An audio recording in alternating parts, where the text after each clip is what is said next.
There's a time in every young female otaku's life when a well meaning individual, whether it be friend or family member, decides to come into her little world and say, You know, my dear, if you keep dressing up like one of those otakus, no boys will talk to you. and the response that I have to that is, I'll keep that in mind. Oshare academic ping. ビデオを作るができるかな? Did I just start my video leeching off an internet meme? I did. You know what? I have no shame about it whatsoever. Though even I have to admit, nothing touches the original. Hello there, it's Misu, the Oshare academic here with another blog for your viewing pleasure, all three of you. And this week I start my vlog with a really big announcement. Yeah. I just recently got approval to do 4, count them, 4, each ni, san, shi panels at Anime Evolution this year in Vancouver. Yay! I'm really excited because this is the first real big sort of convention in Vancouver that I'm planning to go to. I actually did a one-day event back in March, J-Fest. They actually asked if I could come down and do my Magical Girl panel, and it was fabulous, and we just had the best time ever there. So I'm really excited to be able to go and do my panels there. As I mentioned, I'm doing 4. I'm doing the Magical Girls Rock. I'm also doing my semi-quasi-comedic, semi-quasi-motivational panel called All That I Know About Life I Learned from Kill la Kill, because Kill la Kill is bae. I'm sorry I had to say it. And then I'm doing my kawaii panel, which looks at kawaii culture, not just in Japan, but all over the world. It was done in TsukinoCon back in 2014 and is very popular due to its featuring the Hello Kitty maternity ward in a hospital in Taiwan. No, I'm not making that up. Yes, it exists. Go Google it. And then I'm also doing my final panel on Japanese street fashion, which I actually did as a guest lecture for a university level class back in November. So I've been getting around. Not the way I want to, though. But if you guys are excited, definitely come by and see my panels at Anime Evolution, which takes place this year from July 17th to July 19th, and it'll be held at the Student Union Building at UBC, so yay me! This week also marked the first time that I ever visited the Anime News Network website.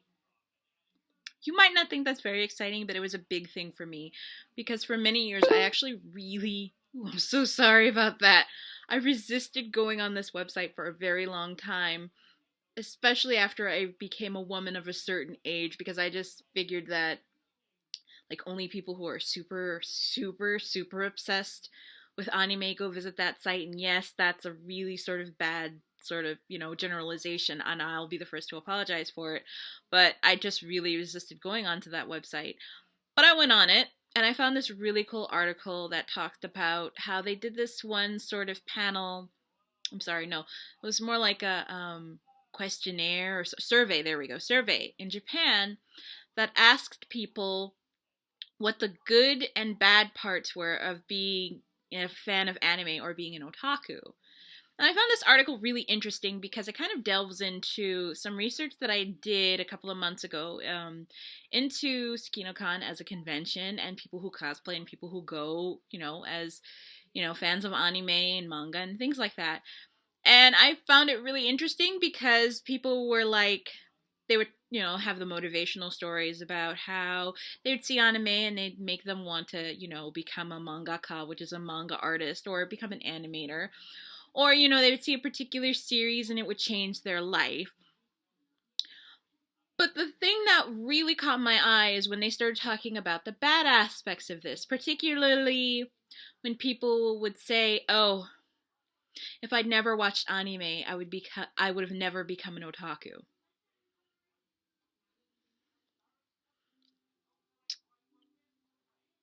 Now, I understand that in Japan, my son is trying to sneak in here right now. He's doing a video, so bear with me for a minute and say hello. Hello. I just informed my son that a whole bunch of people are about to see him on a vlog wearing no pants, and the first thing that comes out of his mouth is, "Can you edit that out?"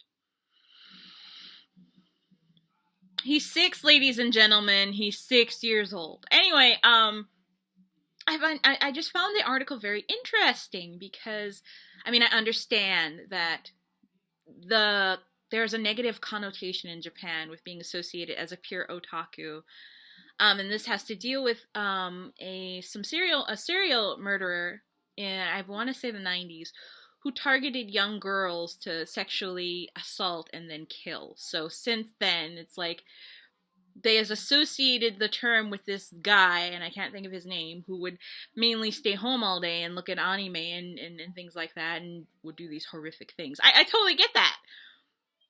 But on the other hand, it's like, are you serious? You don't have to be this way. You don't have to, be an otaku. It's not, it's not really that serious. But I mean, I guess when you look at the cultural connotations in Japan, I can see why it would be a problem. But at the same time, you have people here who say the same thing. And I'm not going to name names, but I will just say that as an Asian studies major, I encountered that sentiment a lot. And the same question would pop up every time I encountered it. Like, you don't want to be associated with otaku, and yet you're an Asian study major studying Japan. Which wouldn't be an issue if, you were studying something else. I totally get that.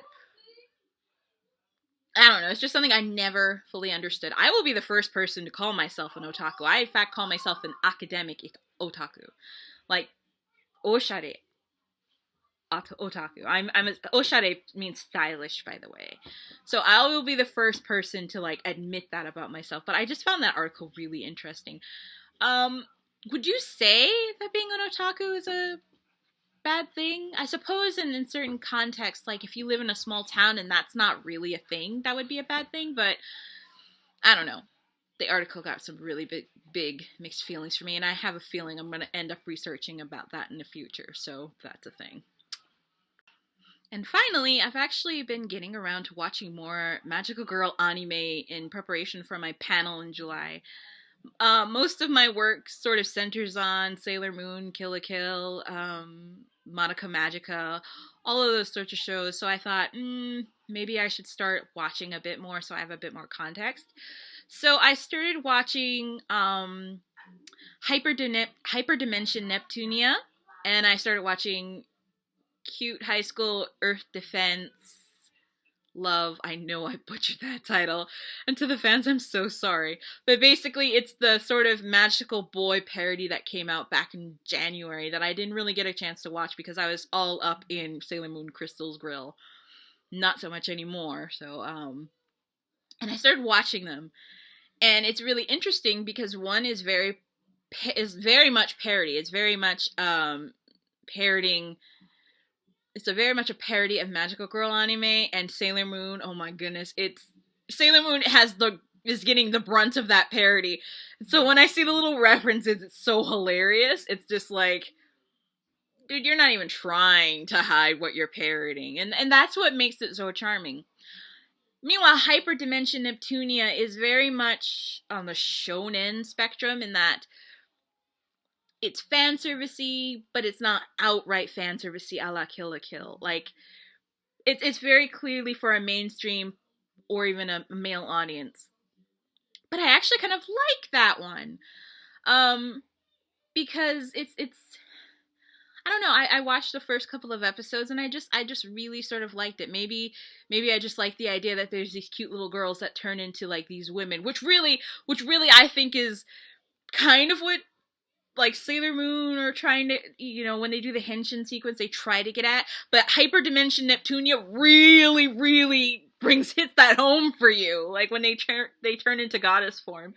So I don't know. I thought I wasn't going to like it because I saw like the little previews and I'm like, oh, fan servicey. Okay.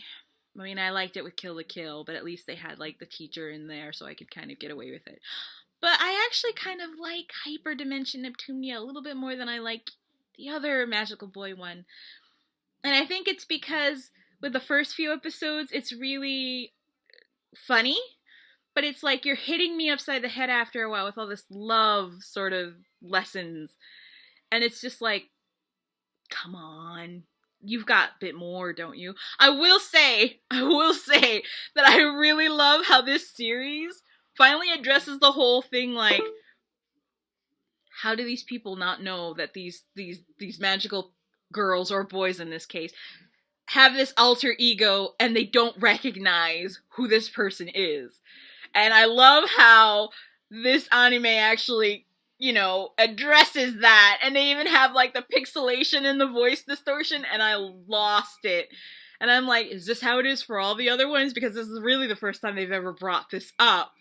So kudos to that. Kudos to you, cute high school Earth Defense Club love. Kudos to you.